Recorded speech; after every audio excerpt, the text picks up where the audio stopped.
Hi, welcome back to the channel HardReset.Info, and today I will show you how to send a message on X. Before we start, I need to mention one important thing, that on X you can only message people who follow you or who have their DMs open to everyone. Okay, so open X application on your phone, and in the bottom right corner of your screen you have to tap this letter icon, that's your messages section.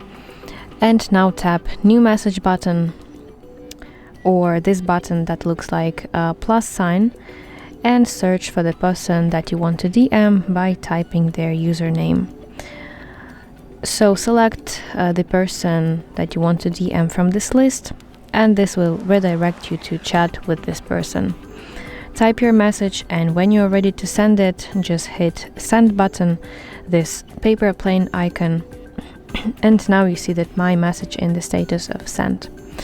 So that's basically it. Thank you for watching. If you find this video helpful, please like it and subscribe to our channel to see more content like this.